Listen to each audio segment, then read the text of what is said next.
Hello, কি অবস্থা সবার? আশা করি আপনারা সবাই ভালো আছেন, আমিও ভালো আছি। গতকালকে একটা ভিডিও তৈরি করছিলাম এবং ভিডিওতে আপনাদেরকে ওই জায়গায় বলছিলাম যে ট্রাম্পের ট্যারিফের কারণে মার্কেট কারেকশন নিচ্ছে এবং মার্কেট এটা কিন্তু হঠাৎ করেই এইরকম একটা অবস্থা। এবং এই জায়গাটাতে যদি আমরা লক্ষ্য করি, গত 24 ঘন্টা বিটকয়েন কিন্তু 1% মতো কারেকশন নিচ্ছে, ইথিরিয়াম 2% মতো, এক্সআরপি 2% মতো। ওভারঅল যদি অল্টস কয়েনের গুলোর কথা বলা যায়, ম্যাক্সিমাম মানে 90% অল্টস কয়েন কিন্তু এই জায়গাটাতে কারেকশন নিচ্ছে। এখন আজকের যেটা মেইন টপিক, সেই টপিকটা হচ্ছে অলস কয়েন এই মুহূর্তে প্রত্যেকটা মানুষের মাথার ব্যথার কারণ হয়ে গেছে এবং কি কারণে সেই বিষয়টা নিয়ে আলোচনা করব। সো প্রথমত আসি বিটকয়েনের দিক দিয়ে। সো বিটকয়েনের এই জায়গাটাতে যদি আপনারা লক্ষ্য করেন, গতকালকেও এই কথাটা বলছিলাম যে এই যে জায়গাটা আছে, এই জায়গাটাতে কিন্তু অলরেডি আমি গত কয়েকদিন ধরে মার্ক করছি যে মার্কেট এই জায়গা পর্যন্ত আসার একটা পসিবিলিটি আছে। দেন এখান থেকে একটা উপরের দিকে যাওয়ার একটা মুভমেন্ট তৈরি করবে, এই অ্যাজ এ এটা সাপোর্ট জোন হিসাবে ক্রিয়েট করছে, ঠিক আছে। এবং প্রথম অবস্থায় দেখেন এই জায়গায় একবার সাপোর্ট নিয়ে আবার কিন্তু মার্কেট পুল ব্যাক করছে, দেন কিন্তু রিটার্ন আবার এই জায়গাটাতে আসছে, আবার কিন্তু মার্কেট উপরের দিকে পুল ব্যাক করতেছে। এটা শর্টার টাইম ফ্রেমে আমি বলে দিচ্ছি, ঠিক আছে। এখন এই জায়গাটাতে যদি এই জায়গাটাতে যদি এই যে ব্যাড নিউজগুলো আছে, এই যে টেরিফ নিউজগুলো আছে, এগুলো যদি কন্টিনিউয়াসলি চলতে থাকে, দেন আমরা কিন্তু এই জায়গাটাও, এই যে সাপোর্ট আছে, এই সাপোর্ট জোনটাও কিন্তু ব্রেক করতে দেখতে পাবো সামনের দিকে, ঠিক আছে। যদি বাট এই জায়গাটাতে যদি এই ট্যারিফ ওয়ার বা ট্যারিফ যে যুদ্ধগুলো, এগুলো যদি আমরা যদি ব্যাড নিউজগুলো আর না শুনতে পাই, তাহলে কিন্তু মার্কেট এখান থেকে আবার পুল ব্যাক করবে এবং সামনের দিকে মার্কেট আবার রিটার্ন চলে যাবে, ঠিক আছে। সো এখন কথা হচ্ছে যে ভাই, কথা বলতে চাইলেন অল্টস কয়েন নিয়ে, চলে আসলেন বিটকয়েনে। আসলে ব্যাপারটা কি দেখুন, অল্টস কয়েন ডিফেন্স করতেছে বিটকয়েনের উপর কিভাবে আমি বলি। এই জায়গায় ফার্স্টলি যদি আমাকে কথাটা বলতে হয়, অলরেডি কিন্তু এটা অল টাইম হাই ক্রিয়েট করে ফেলছে, ঠিক আছে। প্লাস পাশাপাশি যদি দেখি, বিটকয়েনের ডোমিনেন্স কিন্তু এই জায়গাটাতে কত ছিল, 65 থেকে 65.5% পর্যন্ত বিটকয়েনের ডোমিনেন্স ছিল। এর মানেটা কি আমি বারবার বলতেছি, যখন আপনারা দেখবেন যে অল্টস কয়েনে আপনার মানি ইনজেক্ট হচ্ছে না বা সার্কুলেটিং হচ্ছে না, টোটাল মার্কেটটা কোথায় যাচ্ছে, বিটকয়েনে যাচ্ছে, দেন মানে হচ্ছে বিটকয়েনের মার্কেট ক্যাপ বাইরে যাচ্ছে বা বিটকয়েনের ডোমিনেন্স বাড়তেছে, এটা স্বাভাবিক।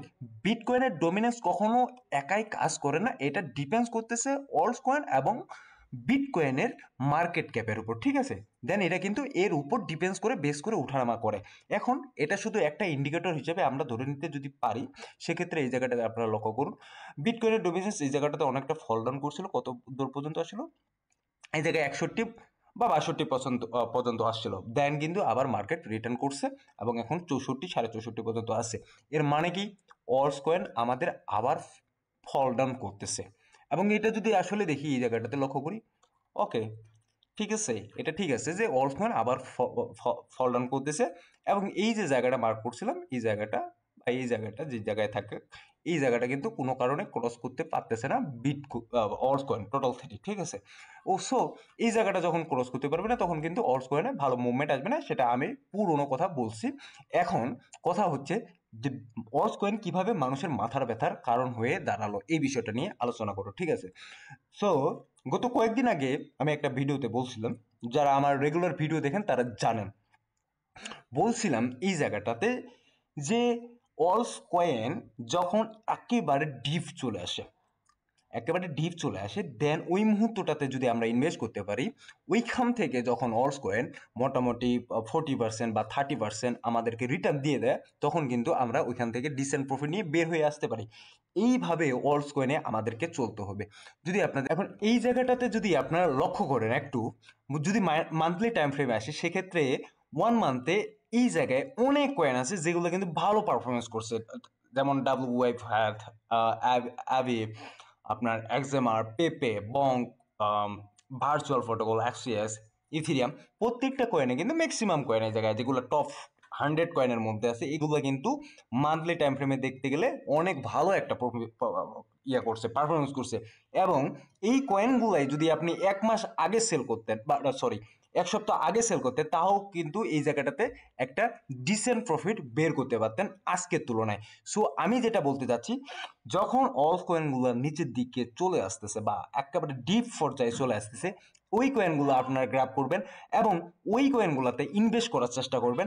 ওইখান থেকে কিন্তু 40 থেকে 50% একটা ডিসেন্ট প্রফিট বের করে আবার নতুন করে যখন অল্স কয়েনগুলো নিচের দিকে আসবে বা নিচের দিকে ডিফে চলে আসবে, তখন কিন্তু আবার ওই জায়গাগুলোতে ইনভেস্ট করতে পারেন।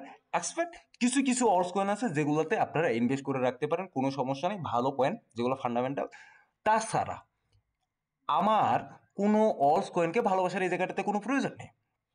আপনি যে কোনো কয়েন বলুন, এই জায়গাটাতে স্বপ্ন দেখার প্রয়োজন নেই যে আমার ওই কয়েনটা 10 বছর বা 15 বছর বা 20 বছর বা 5 বছর বা 2 বছর পর একটা ভালো একটা রিটার্ন জেনারেট করবে, এইরকম স্বপ্ন দেখার কোনো প্রয়োজন নেই, শুধুমাত্র বিটকয়েন ব্যতীত। ঠিক আছে, এই জায়গাটাতে কিন্তু মার্কেটের খেলা, মার্কেট ভলাটিলিটি করবে, এই জায়গায় ইনস্টিটিউশন আসবে, হোয়েল আসবে, তারা কিন্তু বারবার এই রিপিটলি এই ভলাটিলিটি খেলাটা খেলবে এবং আমাদের টাকাগুলা ওরা কিন্তু নিয়ে যাচ্ছে।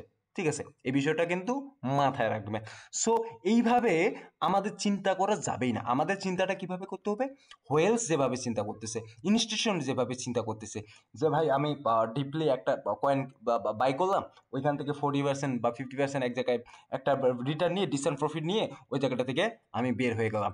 সো এইভাবে যদি আপনারা চলতে পারেন বা এইভাবে যদি কাজ কাজ করতে পারেন আপনারা, তাহলে কিন্তু এই যে মাথা ব্যথাটা, এই মাথা ব্যথাটা কিন্তু আর থাকতেছে না অলস কয়েনের বেলায়। ঠিক আছে, এটা কিন্তু আপনাদেরকে মাথায় রাখতে হবে। সো গতকাল একটা ভাই আমাকে প্রশ্ন করছিলেন যে জিওং কয়েনটা কেমন হবে, এই কয়েনটা নিয়ে একটু কথা বলেন। সো এই কয়েনটা নিয়ে আসলে একটু কথা বলতে চাচ্ছি। এই মুহূর্তে কয়েনটার যদি প্রাইস দেখি, এই মুহূর্তে 97 সেন্টের মধ্যে আছে এবং এটা যদি গত 24 ঘন্টা দেখি, গত 24 ঘন্টায় কিন্তু মোটামুটি 2% 3% দাম করছে। এবং এটা যদি ইয়ারলি টাইম ফ্রেমে দেখি, এটা কিন্তু যেটা দেখতে পাচ্ছি এই জায়গাটাতে টোটাল সাপ্লাই হচ্ছে 200 মিলিয়ন, সার্কুলেটিং সাপ্লাই হচ্ছে 33.97 মিলিয়ন। সো এই জায়গাটাতে একটু ঝামেলা আছে। কেন ঝামেলা আছে? এখানে কিন্তু মার্কেটে আরো সাপ্লাই হওয়ার পসিবিলিটি আছে অনেক। সো দ্যাটস ওয়াই কিন্তু মার্কেটে এই কয়েনটা এখন পর্যন্ত দাম আছে। সো আপনি যদি বলতে পারেন এই মুহূর্তে যদি কয়েনের কেনার কথা এটা, হ্যাঁ কিনতে পারেন, কারণ মার্কেট অনেকটা নিচের দিকে আছে। সো এই জায়গাটাতে আপনারা কিনতে পারেন, কোনো সমস্যা নেই। 6 মাস আগে এটাতে তার অল টাইম যে একটা ল আছে সেটা কিন্তু অলরেডি ক্রিয়েট করে ফেলছে এবং অল টাইম হাই যেটা ছিল এই জায়গাটাতে, এটা 6 মাস আগে। সো আমার মনে হয় ওকে ওকে, আমার মনে হয় না যে এই কয়েনটা বেস্ট হবে, কারণ 6 মাসের মধ্যে কিন্তু এই কয়েনটা 91% ফল ডাউন করছে বা 92, মানে এক কথায় 100% ফল ডাউন করছে। সো আমি এটা প্রেফার করব আপনাকে এই কয়েনটা না কেনার। Sorry, sorry for that. আমি তো আসলে প্রত্যেকটা কয়েন নিয়ে আসলে অ্যানালাইসিস ওইভাবে করা যাচ্ছে না, ঠিক আছে, এটা সময় থাকতেছে না। বাট আমার মনে হয় এখন আমি দেখলাম এই জায়গাটাতে অল টাইম হাই 6 মাস আগে ক্রিয়েট করছে, অল টাইম ল 6 মাস আগে ক্রিয়েট করছে। সো এটা এনাফ যে এই কয়েনটাতে ইনভেস্ট করা আসলে যুক্তিসম্মত কোনো কাজই না। যদি আপনি অলরেডি ইনভেস্ট করে বসে আছেন, তাহলে আমি মনে করব যে এই মুহূর্তে মার্কেট তো একটু খারাপ সিচুয়েশনে আছে, মার্কেট একটু বাড়ুক, আস্তে আস্তে এখানে পার্টস সেলিং করে বের হয়ে আসবেন। এটা আপনার জন্য ভালো একটা মঙ্গলময় একটা কাজ হবে আমার মনে হয়। সো আই হোপ আপনারা সবকিছু বুঝতে পারছেন। এই মুহূর্তে যে মার্কেটের সিচুয়েশন সবকিছু বললাম। সো ধন্যবাদ সবাইকে, ভালো থাকবেন, সুস্থ থাকবেন, দেখা হবে নতুন কোনো ভিডিও নিয়ে আগামী দিনে।